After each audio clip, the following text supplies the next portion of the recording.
Bonjour, je suis ravie de vous retrouver pour un nouvel épisode du podcast. Alors aujourd'hui, je voudrais vous présenter mes projets Do It Yourself pour la nouvelle saison. Alors, comme d'habitude, j'ai fait une garde-robe capsule. Je vous mettrai ici la garde-robe à laquelle je suis parvenue. Alors, elle est composée essentiellement de pièces que j'ai déjà. C'est complètement volontaire, évidemment, dans un but de limiter mes nouveaux achats et mes nouvelles réalisations aussi. Voilà, donc c'est normal qu'il n'y ait pas tellement de nouvelles pièces. J'en suis plutôt contente parce qu'en fait, en faisant les différentes déclinaisons des tenues, j'arrive à un très grand nombre de tenues, en fait, avec une trentaine d'items, en fait, tout compris chaussures, accessoires, etc. J'arrive à plus d'une centaine de tenues, donc je suis très contente. Et parmi toutes ces pièces, il y a quelques pièces do it yourself, pas beaucoup. C'est volontaire aussi, puisque en fait, je vais commencer, d'ailleurs dans quelques minutes, puisque j'ai rendez-vous à 16h et qu'il est 15h quand je tourne, je vais commencer un bilan de compétences et donc je veux vraiment m'y consacrer et donc je ne veux pas surcharger la to-do en fait, pour me laisser du temps pour me consacrer à ce bilan de compétences. Donc c'est normal que j'ai pas prévu énormément de réalisations do it yourself parce que je veux garder en fait du temps pour ce bilan de compétences. Mais je voulais faire quand même quelques petits trucs parce que vous savez que ça, j'aime ça, hein, évidemment, ça me vide la tête. Donc je voulais quand même prévoir quelques réalisations pour l'automne. Alors j'ai fait comme d'habitude quand j'ai créé ma garde-robe capsule, pardon, j'ai commencé par faire ma palette. Voilà. Alors, donc toujours avec les petites cartes de Wonder Wardrobe, je suis toujours aussi fan de ce système. Après, j'ai pris aussi des... Donc, ma palette, elle est constituée des mêmes neutres que d'habitude. Hein. En fait, moi, mes neutres restent toujours les mêmes de saison en saison. De saison en saison, les neutres restent les mêmes. Donc, on a toujours du soft white, ce qu'elle appelle soft white. Donc c'est un écru très clair, pas jaune, hein, vraiment très clair. Un marron, voilà. Un camel foncé, burnt sugar, enfin, voilà. Il y a souvent du bleu marine et en fait j'aime de plus en plus, moi c'est le gris foncé que j'ai plus que du noir, alors sauf pour les chaussures et sac à main.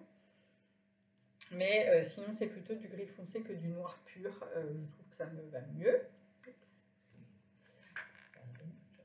Photo de mon petit chaton.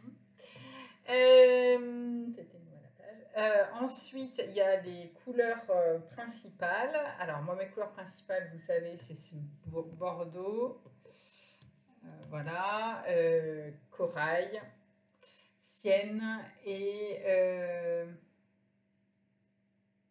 C'est ça, ces trois-là. Hop là, pardon. Il faut que je reprenne un café. Donc oui, Bordeaux, corail, sienne, c'est mes couleurs principales que je porte toute l'année, mais pas toutes ensemble toute l'année.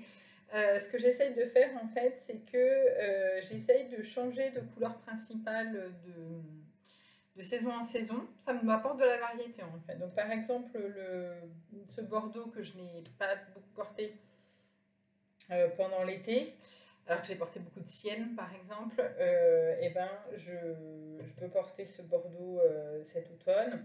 Et par exemple pour l'hiver, j'ai prévu de retirer ce Bordeaux là et de mettre à la place justement du corail et du sienne, qui sont des couleurs que j'aime beaucoup porter l'hiver.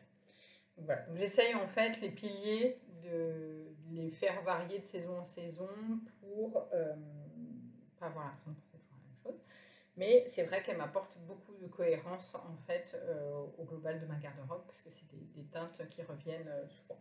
Donc ça c'est vraiment les piliers, donc les neutres et puis les piliers de la garde-robe. Et puis après il y a la partie rigolote, les guillemets, à savoir les accents. Voilà, et donc du coup, cette année, enfin cet automne, je vais y arriver, les accents, j'aimerais bien essayer d'expérimenter du côté du orange comme ça. Le rouge vif comme ça, j'aime beaucoup en porter à l'automne, ça me donne la pêche en fait, à un moment où on a parfois des petits coup de mou, de blues, de rentrée, n'est-ce pas? Même si cette année, la rentrée est beaucoup plus enthousiasmante pour moi, mais en tout cas, c'est une couleur que j'aime beaucoup porter à l'automne, mais j'ai plusieurs pièces de ces couleurs-là. De l'olive et du bleu ciel. Alors, ce qui est drôle, c'est qu'en fait, l'année dernière, j'avais déjà fait une palette où on retrouvait ces deux teintes-là. Et en fait, et cette teinte-là, c'était ma palette de boulot, pour ceux qui se souviennent de l'année dernière. Et ce orange faisait partie de ma palette de maison. Voilà. Donc du coup, ce qui est drôle, c'est qu'en ne partant pas du tout de ma palette de l'année dernière, je suis retombée sur la même. Voilà. Par contre, j'avais eu du mal à porter mes pièces de cette couleur-là. Notamment, j'ai un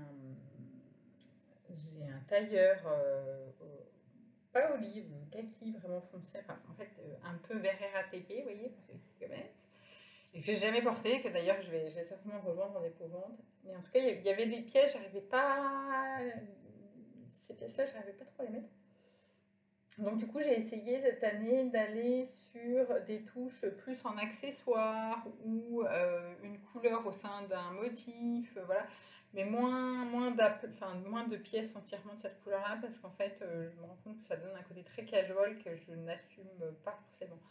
La seule chose que j'ai, c'est une petite doudoune de cette teinte-là. Bon, ça, à la limite, ça ne me gêne pas, parce qu'en fait, la doudoune en elle-même, c'est une pièce qui est quand même assez casual de base. Donc le fait qu'elle soit d'une couleur casual ne me gêne pas trop. Mais pour le reste, je vais plutôt y aller par petites touches. Voilà. Donc j'ai défini ma palette. Évidemment, j'ai défini des pièces de ma garde-robe que j'avais déjà qui rentrent dans cette couleur-là. D'ailleurs, je porte aujourd'hui une tenue qui rentre totalement dans ma palette d'automne, hein, puisqu'en fait, d'ailleurs, c'est une de mes pièces d'automne. C'est un pantalon en tencel du commerce et un petit top blanc à rayures dorées. Voilà, ça rentre totalement. Aujourd'hui, nous sommes dans ces teintes, n'est-ce pas? C'est du neutre. C'est une journée cool, vendredi à la maison, n'est-ce pas? Mais voilà, j'ai des couleurs, j'ai des vêtements de toutes ces teintes-là. Et donc, du coup, une fois que j'ai sorti, etc., il me manquait quelques pièces. Je me suis dit, bon, bah, qu'est-ce que je vais chercher à faire, n'est-ce pas? Et donc, du coup, j'ai sorti aussi les tissus, évidemment, de mon stock qui correspondaient à ces teintes pour voir ce que je pouvais faire et voilà ce que je pouvais faire. Et donc, du coup, je vais vous montrer ça.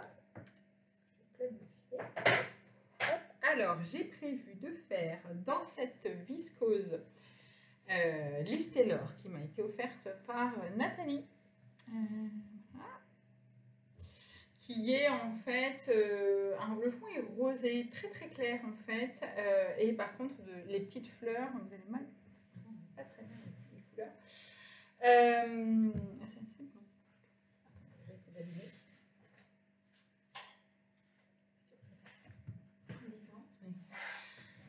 Le temps n'est pas terrible aujourd'hui. Et en fait voilà, sinon on voit un peu plus, les fleurs sont bleu marine et camel. Et marron plus foncé, donc tout à fait dans les teintes de ma palette. Donc voilà, donc je me suis dit, top, je vais utiliser ce tissu. Je suis ravie de l'utiliser parce que c'est donc un cadeau d'une amie, donc je suis ravie de l'utiliser. Et je vais faire avec, hop là, je vais faire avec la blouse Delano de chez Hospeterne, voilà, avec ses manches là, magnifique. J'avais très envie de tester cette blouse. J'aime beaucoup son encolure travaillée et puis j'aime beaucoup le volume des manches en fait que je trouve très original. Donc j'avais très envie de faire ça. Ensuite j'ai regardé ce que j'avais d'autre. J'ai ce tissu là qui est un lainage que j'ai acheté chez Maison Bobine, qui en fait est une boutique de tissu qui revend des surplus de maisons de haute couture. Voilà, donc un pied de coque fond gris foncé, bleu marine et marron. Donc encore une fois, tout à fait dans les teintes. Hein. Je vais faire un solstice de chez Atelier Scamit. Et en fait, j'ai essayé celui qui a été fait par ma copine Valérie. Et donc, je sais déjà qu'il me va et tout ça. Donc, je vais pouvoir le faire, et je pense que je vais faire, je vais faire le petit col en moumoute amovible. Très très bien. Donc si on repart un peu de... Le premier tissu, on était sur ça.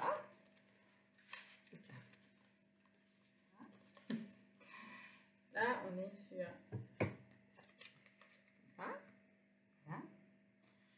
N'est-ce pas? Et je vais faire aussi, c'est tout, première intention de couture, c'est tout, mais j'ai aussi d'autres tissus que je pourrais utiliser au cas où s'il me reste du temps et tout ça. Donc j'ai un lainage pareil haute couture rouge vif qui est une somptuosité, qui serait parfait pour un manteau évidemment. Voilà, à voir. En fait, ce qui me freine un peu, c'est que déjà c'est le temps, clairement, et puis j'ai pas mal de manteaux, donc pas forcément un grand besoin. Voilà, j'ai de la marinière un peu sweet comme ça, à rayures bordeaux, mais j'ai déjà une marinière. Donc bon, je vais voir, c'est pas urgentissime, vous voyez. Et sinon, dans ce que j'ai prévu, en plus de ces deux projets, j'ai prévu de finir, vous le voyez derrière moi, de finir un sac à main, mais oui, qui m'avait été... En fait, c'est un kit pour faire ce sac-là, le crossbody. Un kit Bags and Pieces qui m'avait été offert par ma copine Ségolène pour mon anniversaire il y a 2 ans. Et que je n'ai jamais fini de faire parce qu'en fait, ce qui m'avait un peu freiné, c'était que je n'aime pas la chaîne qui est fournie avec, je trouve, très cheap, pour être honnête, comme rendu. Et donc, ça m'avait complètement arrêté pour faire le truc. Je me suis dit, bah, c'est un peu con parce que si j'aime pas la chaîne, voilà. Et en fait, j'ai découvert. Je savais qu'on pouvait acheter des chaînes, c'était pas un problème, mais j'en ai trouvé qui me plaisent. Donc, je suis en train de le reprendre pour pouvoir le finir. Parce que, comme vous l'avez vu, et comme je vous ai montré, un de mes accents, c'est le rouge. Et donc, du coup, comme il est rouge foncé, voilà, je me dis que ça fera une petite touche très sympathique sur mes tenues de l'automne. Et donc, je suis en train, voilà, donc vous voyez, là, je suis en train de faire les côtés. Donc, j'ai fait, en fait, j'ai cousu un des côtés, une des boucles, et elle va finir l'autre côté. Donc, voilà. Donc, j'en suis à l'étape 10, à l'étape 9, pardon. J'en suis à l'étape 9. Donc voilà, donc c'est en cours, mais encore une fois, comme ma priorité actuellement, c'est ma reconversion professionnelle et mon bilan de compétences, je me mets aucune pression, je le finirai quand je le finirai, mais j'ai bien envie de le finir là. Je trouve ça un peu bête de l'avoir et de ne pas le faire. Donc j'ai ressorti le kit, j'ai regardé où j'en étais dans les explications, parce que j'avais arrêté depuis tellement longtemps que je me souvenais même plus où j'en étais dans les explications, pour vous dire. Et donc je vais le finir tranquillement. Parce que, vous savez, hein, si vous me suivez sur Instagram, vous avez peut-être vu que je me suis lancée des défis pour les différents mois et qu'un de mes défis, c'était aussi valoriser ce que j'ai déjà. Et clairement, dans valoriser ce que j'ai déjà, ça passe par utiliser le stock. Hein. Voilà. Donc clairement, tout ça, c'est donc des tissus que j'avais déjà en stock. Hein. Ça et ça, je les avais en stock déjà. Ça, c'est donc un kit que j'ai en stock depuis très longtemps. J'ai d'autres tissus que j'ai mis de côté pour lesquels je n'ai pas encore forcément de projet préétabli. Voilà, donc on retrouve le orange, même si c'est pas la teinte, c'est pas la teinte qui est là, hein, mais là je me dis que c'est pas mal. Et j'ai aussi un jersey viscose bordeaux, pour le coup qui est complètement dans la palette. Hein. Voilà. On peut difficilement faire plus proche en termes de teinte. Et ça, donc j'en ai pas mal. Je vais me faire un t-shirt à manches longues, mais je ne sais pas encore lequel. Je ne sais pas si je pars sur un classique genre plantain, voilà. Ou si j'essaye de partir sur quelque chose peut-être un peu plus original. J'ai pas forcément envie de quelque chose, je sais pas. Je sais pas si je pars sur quelque chose de droit, voire d'assez près du corps, enfin d'un peu plus près du corps, ou si je pars sur quelque chose de très loose, je sais pas encore. C'est ce qui m'arrête, c'est que t'entends. Je ne sais pas encore. Mais bon, clairement, c'est une couleur que j'adore porter, hein, c'est une de mes couleurs piliers. Donc clairement, j'ai très envie de me faire. C'est vrai qu'un t-shirt à manches longues, c'est quelque chose que j'ai pas trop dans ma garde. J'ai des blouses, bien sûr, j'ai des chemises en soie, mais des t-shirts jersey à manches longues, j'ai pas trop. J'ai une marinière en fait, mais c'est vrai que c'est pas mal pour être tranquille à la maison. Voilà. Et c'est vrai que cette teinte est magique. Donc, ça fait partie de ces 3 coupons du stock que j'aimerais bien utiliser pour cet automne. Et le reste, on verra après. J'ai encore des tissus. Hein. J'ai fait un vide atelier et certaines d'entre vous m'ont acheté du tissu d'ailleurs, merci beaucoup. Mais il m'en reste un. Il en reste encore un plein là, tout là. Les 2 tiroirs derrière moi, c'est du tissu tout plein, donc il n'y a pas de problème. J'aimerais bien aussi cet automne me coudre 1 ou 2 robes. J'ai bien envie de porter des robes cet automne, pour être honnête, c'est vraiment quelque chose que j'aime porter et j'en ai pas, ça fait des années en fait que j'en portais plus. Vous savez, le côté, c'est très symptomatique. Le côté, je reste chez moi, je vais quand même pas mettre des collants, vous voyez. Donc, en tout cas, moi, c'est complètement ça. C'est-à-dire que je porte mes robes avec des collants et quand je suis chez moi, je porte pas de collants. Hein. Donc voilà, et donc, du coup, j'ai pas porté de robe depuis les 3 dernières années, ou quasiment pas. Un petit peu plus l'hiver dernier, mais voilà. Donc cet automne, j'aimerais bien me coudre quelques robes. Donc je vais voir. Je vais regarder ce que je peux. J'aimerais bien. Ouais, j'aimerais bien. Puis j'aimerais bien 3 longueurs, quoi. J'aimerais bien la longue jusqu'au pied, que j'ai expérimenté cet été avec la robe rouge que je vous avais montrée dans ma dernière capsule et que j'ai adoré porter. En fait, j'ai trop l'impression d'être une princesse. J'adore. Donc j'ai bien envie de réessayer une robe comme ça, peut-être même avec cette même forme pas de jupon, mais de bagues successives. Voilà. Faut que je trouve le tissu par contre. J'aimerais bien une robe courte, enfin au-dessus du genou, courte quand même. Voilà, et peut-être une robe entre deux. En dessous du genou, c'est pas encore. Mais en tout cas, au moins une courte et une longue, j'aimerais bien. Sauf que en fait, j'allais dire, j'ai pas de tissu. J'ai du tissu. On peut pas dire que j'ai pas de tissu. Pas pour la longue. Je pense pas que j'ai pour la longue parce qu'il faut quand même pas mal de tissu pour le coup. Pour la courte, j'ai un coupon, mais j'avoue que c'est un coupon que j'ai depuis longtemps. Et c'est vrai que quand ils sont dans mon stock depuis longtemps, j'ai un peu de mal. Donc je vais voir, je vais peut-être me faire un petit plaisir de m'acheter mes 2 coupons pour mes robes. J'ai une journée du kiff prévue le 21 septembre et j'ai bien l'intention d'aller chez So Tissu et chez Tissu Market dans le Sentier. Donc c'est possible qu'il y ait craquage pour du tissu à cette occasion. Et dans les tricots, j'ai aussi prévu un projet tricot. Je me suis prévu en fait un gilet qui... Est-ce que j'ai mon téléphone? Non, c'est pas sûr. Je vous mettrai une petite photo là. En fait, un gilet inspiré du gilet Achille de chez Cézanne. Donc je vous mettrai une photo d'inspiration, vous verrez. C'est un gilet en fait en côte, façon côte anglaise ou côte perlée.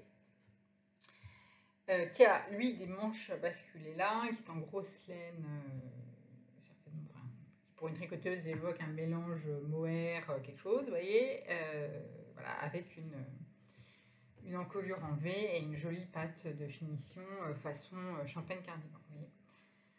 Donc j'aime beaucoup, sauf que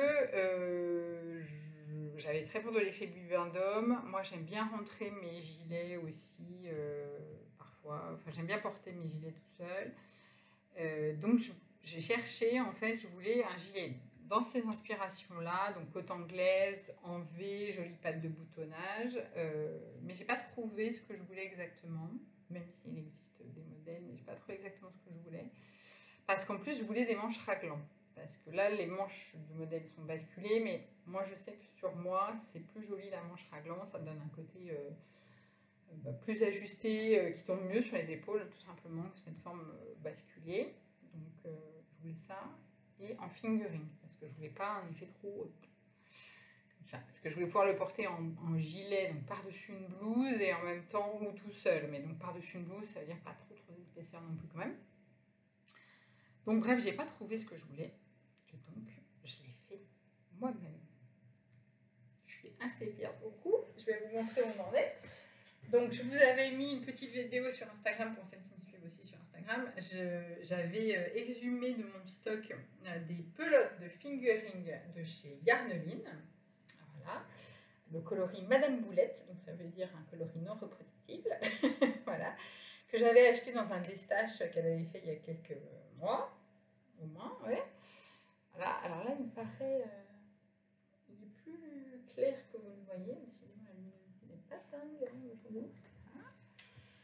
Mais donc, c'est cette couleur également violet prune, hein, toujours.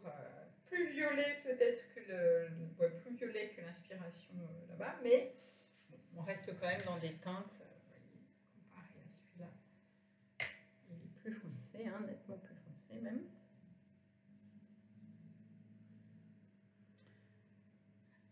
Et donc, j'ai designé le modèle que je voulais. Je m'y suis repris à plusieurs fois. Hein, voilà. Donc, je m'y suis repris à 2 fois parce que... donc, on voit les manches raglan. Je m'y suis repris à plusieurs fois. En fait, j'avais commencé, j'étais allée jusqu'à la séparation des manches et du corps. Et en fait, les augmentations sur l'encolure étaient mal réparties. J'avais fait trop d'augmentation au début, puis ça partait trop droit comme ça après. Donc j'ai espacé plus les augmentations sur le bord. Et puis du coup j'en ai profité pour changer les mailles raglan, que je trouvais pas très jolies sur ma première version. Voilà. Et ça faisait un petit bec ici, parce qu'en fait j'avais monté 7 mailles, je crois, pour le devant, et donc ça faisait un petit bec comme ça, mais ça partait comme ça. J'aimais pas, donc du coup j'ai rectifié.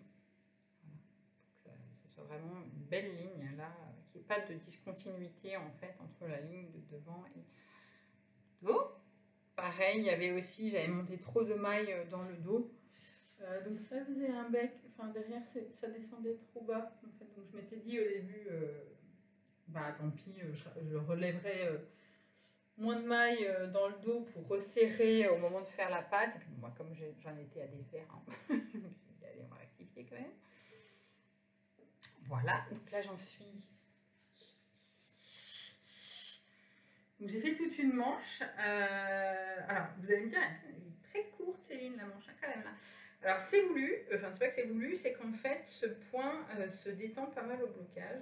Donc j'ai compté sur une extension de 10%, et par ailleurs j'ai prévu de faire un poignet de 5 à 6 cm de haut. Donc ce que je vais faire, c'est que quand j'aurai fini le corps, ce qui ne va pas tarder parce que je suis presque arrivée à la fin de ma pelote, quand j'aurai fini le corps avec cette pelote là, je vais certainement le bloquer pour avoir une première vue, savoir si la manche c'est bon, avant d'attaquer la deuxième manche, n'est-ce pas, et de faire le poignet resserré. Voilà. Mais donc du coup je voulais un côté ballon un peu, donc du coup la manche est toute droite, il n'y a pas de diminution, vous voyez, voilà, qui a largement la place sur le poignet, et parce que je veux la resserrer, n'est-ce pas? Donc là j'ai presque tricoté 3 écheveaux. Et là, vous allez me dire, oui, ça va être juste. Non, en fait, il me reste tout ça pour tricoter pour l'autre manche.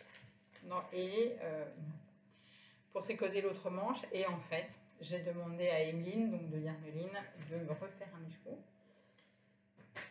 Donc, je lui ai envoyé mon échantillon pour qu'elle puisse voir le coloris. Elle doit être en train de le faire, genre là maintenant, parce qu'elle m'a dit qu'elle allait essayer vendredi, qu'elle m'enverrait une photo pour que je vois si ça me plaît.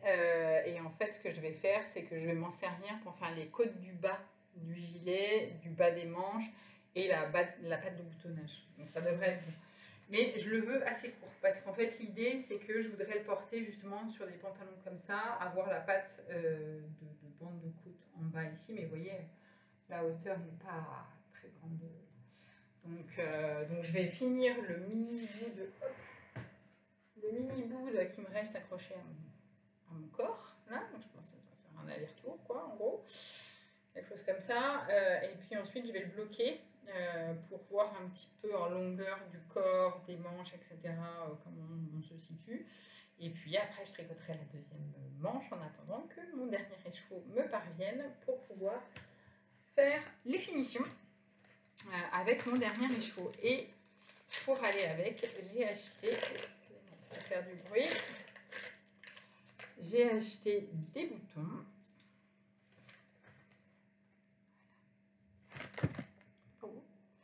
Des boutons de chez Églantine et Zoé, c'est le coloris Muroise, parce qu'en fait je suis allée, alors ils sont plus clairs que le, mais bon franchement ça sera pas choquant, ils sont plus clairs que le gilet, mais c'est ce que j'ai trouvé de plus proche. Je vais peut-être aller voir, à ma mercerie, mais pour l'instant c'est ça qui va marcher, hein. Voilà. Parce que je voulais, au départ j'étais partie sur l'idée du coloris, du coloris Rust de chez Atelier Brunet, et en fait il s'est trouvé que je suis pas Rust, je suis allée voir et en fait c'est pas du tout la même couleur, je sais pas ce que j'avais craqué dans la tête, mais c'est pas du tout la même couleur. J'ai été la semaine dernière pour ramener du tissu et j'ai pu regarder. Donc j'en suis très contente parce que c'est mon premier design. Enfin design, c'est un modèle qui n'existait pas. Et en fait je voulais absolument une chose que j'aimais beaucoup sur le Cézanne, c'était le détail des augmentations à l'encolure qui forment que je voulais absolument retrouver. Et aussi ce que je voulais retrouver du modèle de Cézanne, c'était une bande en fait de côte perlée qui fait tout le bord, et en fait je vais remonter mes mailles pour la bande juste avant, et comme ça le long de la bande il y aura la bande de côte perlée comme ça. J'ai tout calculé pour, hein. J'ai calculé comment je plaçais mes augmentations et tout ça pour. Voilà, pareil pour les augmentations sur les devants, le long des mailles raglantes. J'ai calculé pour que ça soit joli. Je suis très contente, franchement, je suis très contente. Donc c'est un projet au très long cours. Parce que bon, un gilet tout en côte perlée, quoi. J'ai envie de dire, et des côtes perlées en rond aussi, hein. Parce qu'il y a donc à faire, hein, on va pas s'arrêter ça. Donc c'est très long, hein, on va pas se mentir, mais ça va. Ça a été mon tricot que j'ai emmené pendant les vacances. Enfin voilà, ça avance à son rythme, c'est ce que je disais dans mes autres vidéos. Cette rentrée étant consacrée vraiment à ma reconversion professionnelle, cette année même, hein, j'ai envie de dire, étant consacrée vraiment à ma reconversion professionnelle, les projets de Do It Yourself, ils vont avancer à leur rythme. Vous voyez, j'en ai pas beaucoup, hein, donc j'en ai 4. J'ai 5, et j'ai déjà commencé à en rajouter. J'ai ces 3-là, le sac et le gilet pour l'automne, et c'est tout. Surtout si je rajoute 2 robes. Voilà. Mais ça avance à son rythme. Si c'est pas fait, c'est pas fait, c'est pas grave. J'ai largement de quoi m'habiller, je vais pas être toute nue. Mais ça me fait plaisir d'avancer sur ces petits projets là tranquillement. Donc sur les 3 mois, si j'arrive à faire ces projets, je serai très contente. Et voilà, c'est déjà fini. 30 minutes, impeccable. Comme ça, je vais pouvoir vous le mettre en ligne rapidement. Et puis voilà, écoutez, j'espère que ça vous plaît. Et il ne reste plus qu'à s'y mettre, j'ai envie de dire. Dites-moi dans les commentaires si vous aussi, vous avez planifié vos projets d'automne. Est-ce qu'il y a des choses que vous avez envie de voir dans les nouvelles collections de Patron, hein? Donc moi, vous l'aurez compris, j'ai envie de voir des robes dans les nouvelles collections de Patron. Je sais que Direndo va sortir sa collection normalement fin octobre, hein. J'ai lu ça sur Instagram, donc on va voir s'il y a des robes dedans. Mais bon, voilà. Enfin, sinon, j'ai de quoi faire, il n'y a pas de problème. Voilà, c'est tout. Et puis, bah, écoutez, je vous dis à bientôt. Je pense que le prochain mini-podcast sera sans doute consacré à des réalisations. Il faut que je vous montre mon pantalon de reste, mais qui n'a plus de reste que le nom, parce qu'en fait, je l'ai entièrement refait. Donc, il faut que je vous montre ça. Mais il faut aussi que je fasse les vidéos portées. Il faut un peu ce qui me prenne. Donc, bah, écoutez, à bientôt. Et puis, on se retrouve avec des réalisations.